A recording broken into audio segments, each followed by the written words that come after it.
It gave me a purpose, it gave me a platform, it gave me something to think about. Just today, this morning, when we heard this difficult story, how difficult it must have been for him to even go through what he did. But instead of crying, breaking down, he changed it into his strength. He still cries. He still is afraid, yet he still talks. And this is what my story is. When I found out Prisha was deaf, severe to profoundly deaf, back in India with no support system, it was very hard, very difficult for me to know what I'm going to do. Make her talk, how do I make her do that? But eventually we found somebody who gave me this platform to understand how speeches develop, and I started to talk in front of everyone to my child. That became my public speech. That became my story.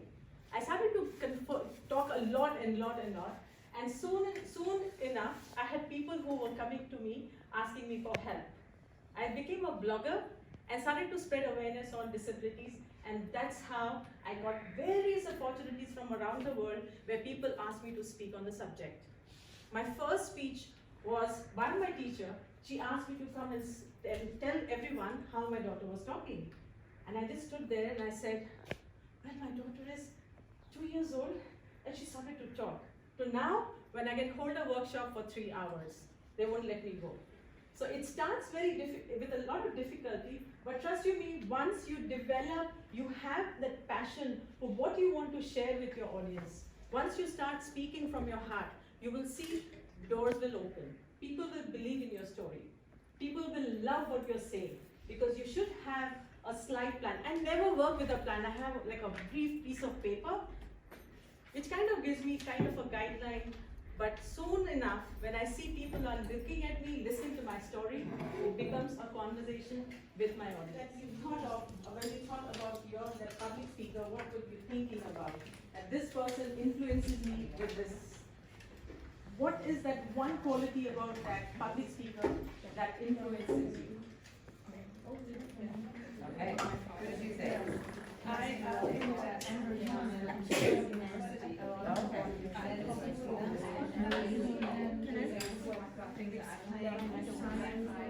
Like the sentences speaks in public about things that they want to speak about, like Martin Luther King,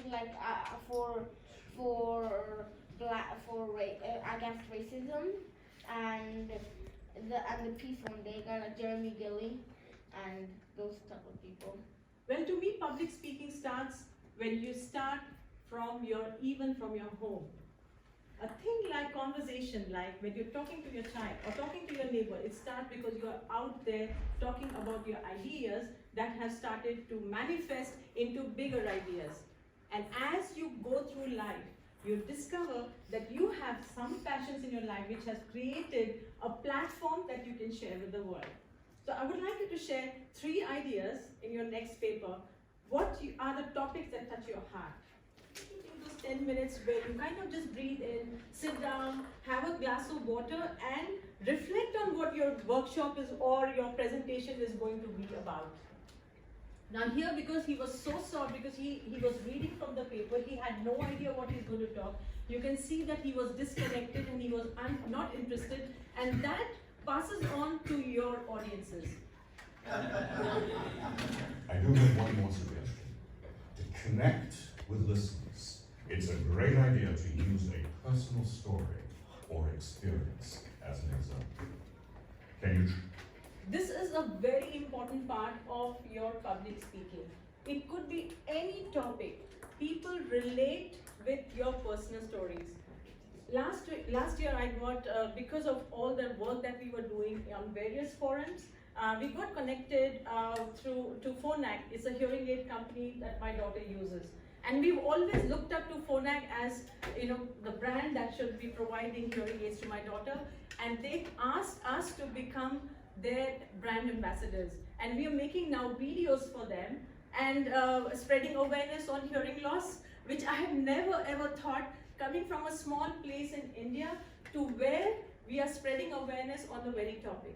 And what was it that made the difference? It was those little stories that I'm sharing in my videos. So whenever we are talking, I share how we overcame those difficult times, or how when my daughter is trying to put on the hearing aids, I share a little story that how she would cry, how she would just throw it out, and immediately the audiences feel the pain, and that kind of becomes a bigger marketing strategy, and for people to connect and listen to your presentations. Let's say a historical subject issue that you need to talk about. And then we thought, yeah, well, how can you make this even interesting? And then again, maybe you find something in this historical context that your audience can connect to. So why would it be, for the audience that he had, why would it be interesting to know about the Tea Party? Why do we need to learn it? Is there something that is useful for me today? Yeah, so actually you need to maybe also think about the needs of your audience or their interests.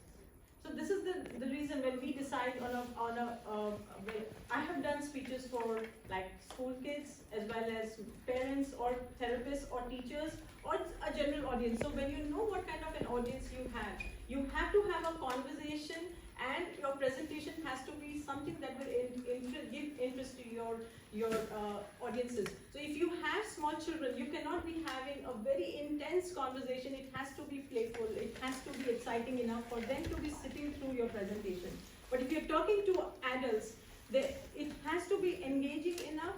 If you have a mixed audiences also, it can be very challenging because you have two different kinds of mindset. So yes, it's very important when you have a topic like that to be prepared that you are able to connect with audiences of every kind. So if it's a historical conversation, naturally you're going to be inviting those kinds of minds where they can engage with them.